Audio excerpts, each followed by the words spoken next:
नमस्कार। आज हम एक बेहद गहरे और शायद कहें तो जीवन के सबसे बुनियादी सवाल से जुड़ी चर्चा करने वाले हैं। विषय है मैं हूं, मतलब हमारे अपने अस्तित्व की चेतना। हमारे पास एक दस्तावेज के कुछ अंश हैं जिनका शीर्षक ही है मैं हूं, अस्तित्व की चेतना।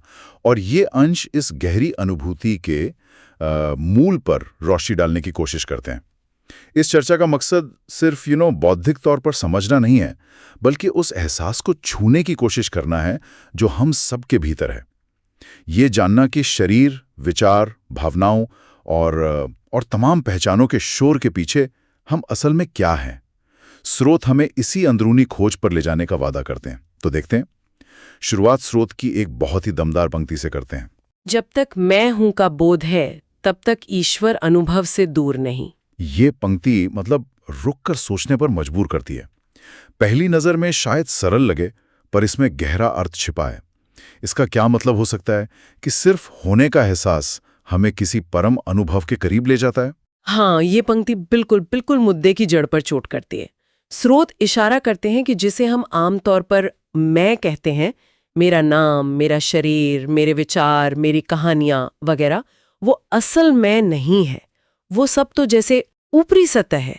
असली मैं, यानी मैं हूं का बोध, वो शुद्ध चेतना है जो इन सब का अनुभव कर रही है।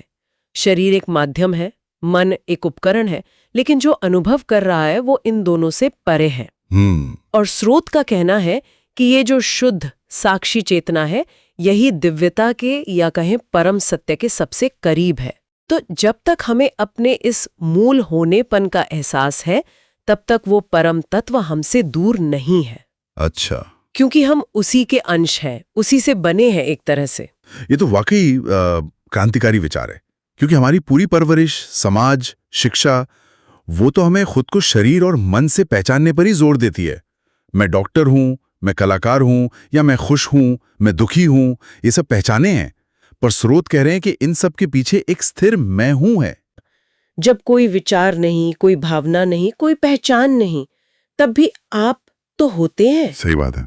वो जो होना है वही आधार है। और ये किसी नाम, धर्म, लिंग, राष्ट्रीयता या किसी भी सामाजिक लेबल से पूरी तरह मुक्त है। ये बस एक निर्मल साक्षी उपस्थिति है। यही इसकी सुंदरता है, और शायद यही इसकी चुनौती भी है, क्योंकि इसे शब्दों में पकड़ना मुश्किल है। इसे महसूस करना होता है। हाँ, महसूस करने की बात आती है तो कई बार लगता है कि क्या ये शून्यता है, एक खालीपन। अक्सर लोग सोचते हैं कि विचार रुक गए तो सब खत्म। ये एक बहुत आम गलतफहमी है। स्रोत इसे स्पष्ट करते हैं। ये शून्यता या खालीपन नहीं, बल्कि ये पूर्णता है। ये वो स्क्रीन है जिस पर विचार और भावनाएं फिल्मों की तरह चलती हैं। अच्छा। भी संभावनाओं से भरी हुई है। ये वो मौन है जिसमें सारा संगीत पैदा होता है। तो ये विचारों का अंत नहीं है, बल्कि विचारों के पीछे के आधार का बोध है। ये स्पष्टीकरण बहुत महत्वपूर्ण है। अच्छा, स्रोत में आगे संत कबीर, रमण महर्षि और निसर्गदत्त महाराज जैसे महान संतों और ज्ञानियों का जिक्र भी आता है। बताया गया है कि उनके वचनों में, उनकी शिक्षाओं में मैं हूं का ये रहस्य बार बार उभर कर आता है। हाँ, और ये जिक्र हमें बताता है कि ये खोज कोई आज की बात नहीं है, कोई आधुनिक आविष्कार नहीं है। ये मानव चेतना की एक सनातन धारा है। कबीर अपने सहज पदों में इसी होनेपन की बात करते हैं जो सब बाहरी आडंबरों से परे है।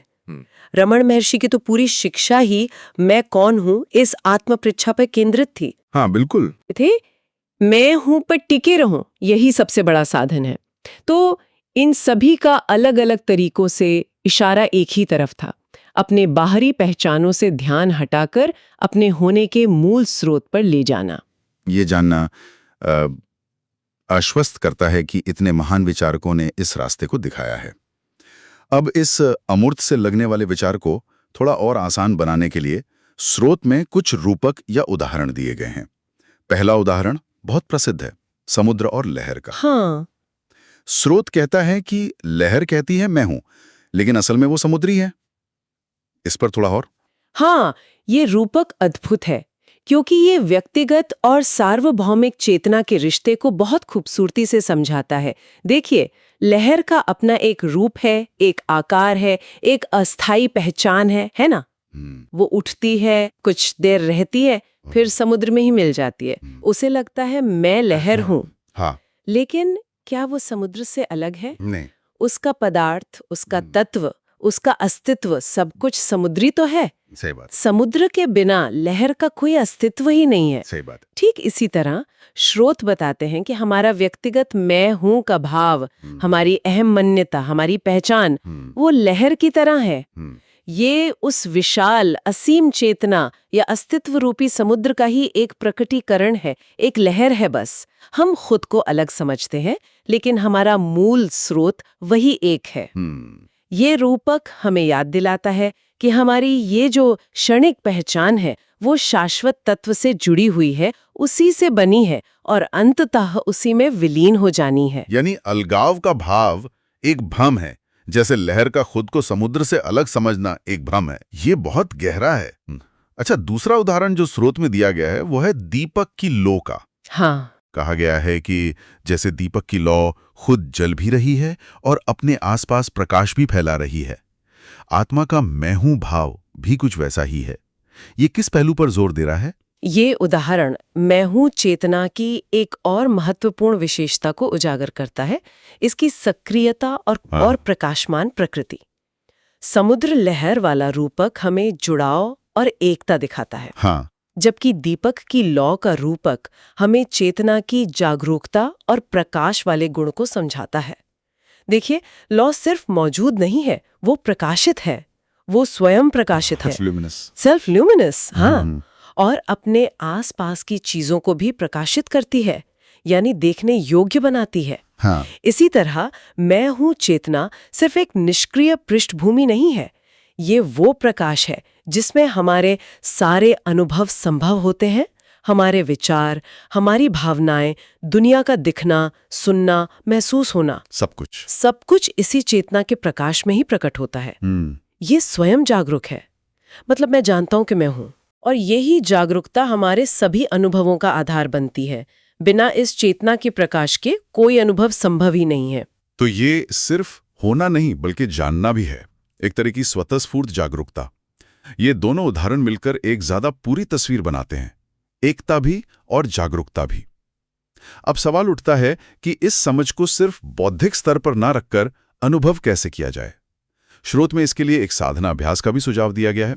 हाँ, कहा गया है आंखें बंद करके केवल अपने भीतर की उपस्थिति, अपने होनेपन को महसूस करना। हाँ, ये अभ्यास ये सिद्धांत को अनुभव में बदलने का सीधा रास्ता है। स्रोत इसे सरल शब्दों में समझाते हैं।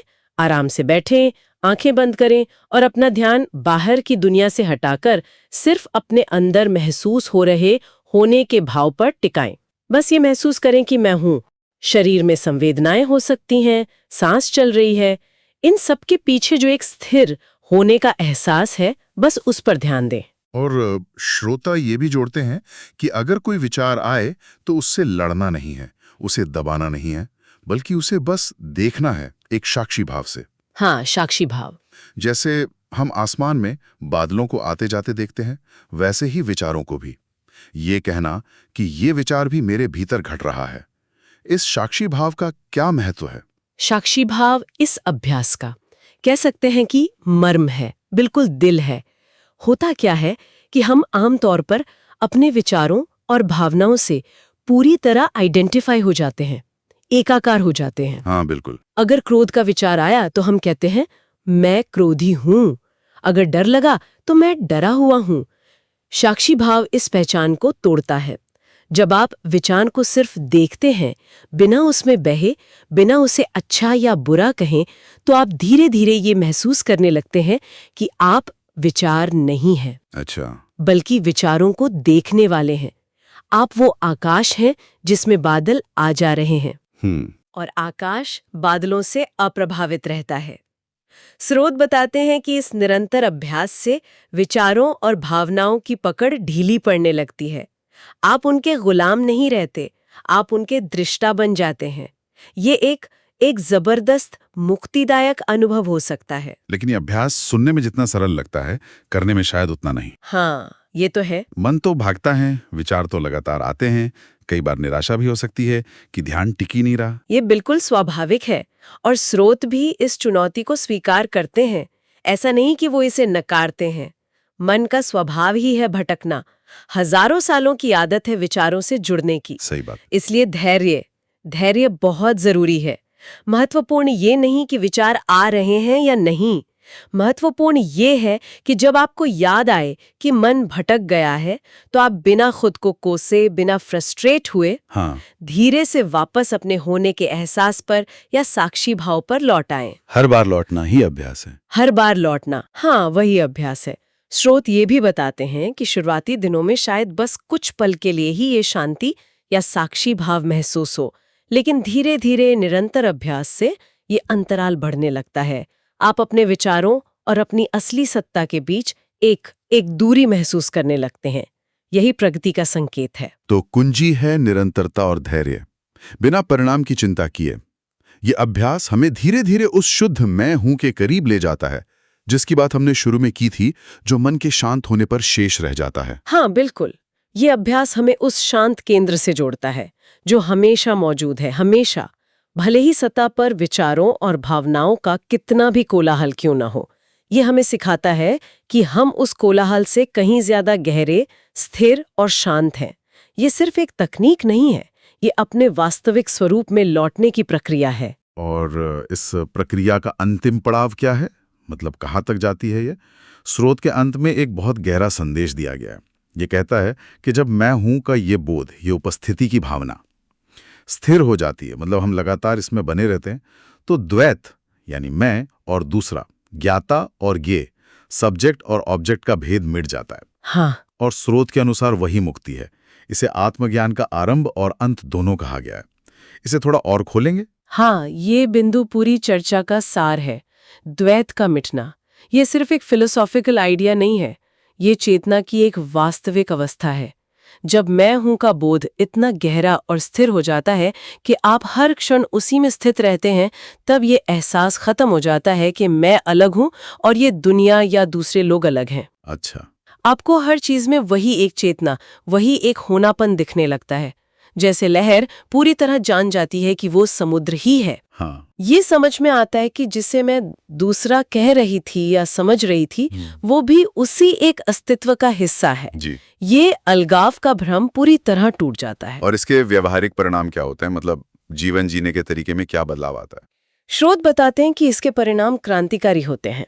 जब अलगाव का भाव मिटता है तो डर कम होता है, क्योंकि डर अक्सर दूसरे से या परिस्थितियों से होता है। सही बात है। असुरक्षा कम होती है, प्रतिस्पर्धा की भावना कम हो सकती है, क्योंकि सब एक ही हैं तो किससे प्रतिस्पर्धा। हाँ। सहानुभूति और करुणा स्वाभाविक रूप से बढ़ते हैं, क्योंकि दूसरे का दुख अपना दुख लगने लगता है।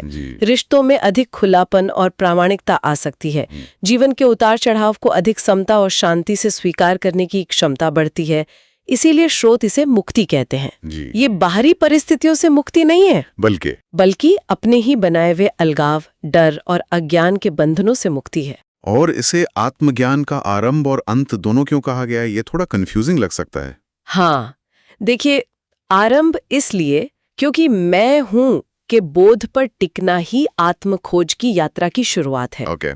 यहीं से आप अपनी झूठी पहचानों से परे देखना शुरू करते हैं। ये पहला कदम है, इसलिए आरंभ।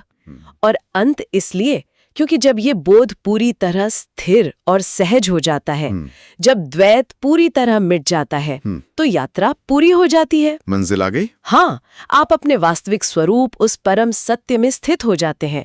फिर खोजने को कुछ शेष नहीं रहता। आप वही हो जाते हैं जिसकी आप खोज कर रहे थे। इसलिए अंत। वाह, आरंभ भी वही, अंत भी वही। बहुत खूब। तो अगर हम आज की चर्चा को समेटें, हमने स्रोत के आधार पर देखा कि मैं हूं की ये चेतना हमारे अस्तित्व का बिल्कुल मूल है। बिल्कुल। ये हमारे शरीर, मन, विचार, भावनाएं और तमाम पहचानों से भी परे एक शुद्ध साक्षी उपस्थिति है। ये वो आधार है जिस पर हमारा पूरा जीवन अनुभव टिका है। बिल्कुल। और समुद्र, लहर या दीपक लौ जैसे उदाहरण हमें इस गहरे सत्य को समझने में मदद करते हैं कि हम उस विराट चेतना से जुड़े हुए हैं और हमारी अपनी चेतना भी सक्रिय और प्रकाशमान है। साथ ही स्रोत में सुझाया गया अभ्यास अपने होनेपन को महसूस करना और विचारों का साक्षी बनना, हाँ, वो अभ्यास। वो हमें इसे सिर्फ जानने बल्कि अनुभव करने का एक व्यावहारिक मार्ग दिखाता है। यह हमें सिखाता है कि कैसे विचारों के शोर से परे जाकर उस शांत स्थिर साक्षी चेतना को महसूस किया जा सकता है जो हम वास्तव में हैं। ये सब बहुत गहरा और प्रेरणादायक है सच में। जाते जाते हम अपने श्रोताओं के लिए एक विचार छोड़ जाते हैं जो स्रोत के अंतिम संदेश से ही जुड़ा है। स्रोत कहते हैं कि मैं हूं का बोध स्थिर होने पर मैं और दूसरे का भेद मिट जाता है।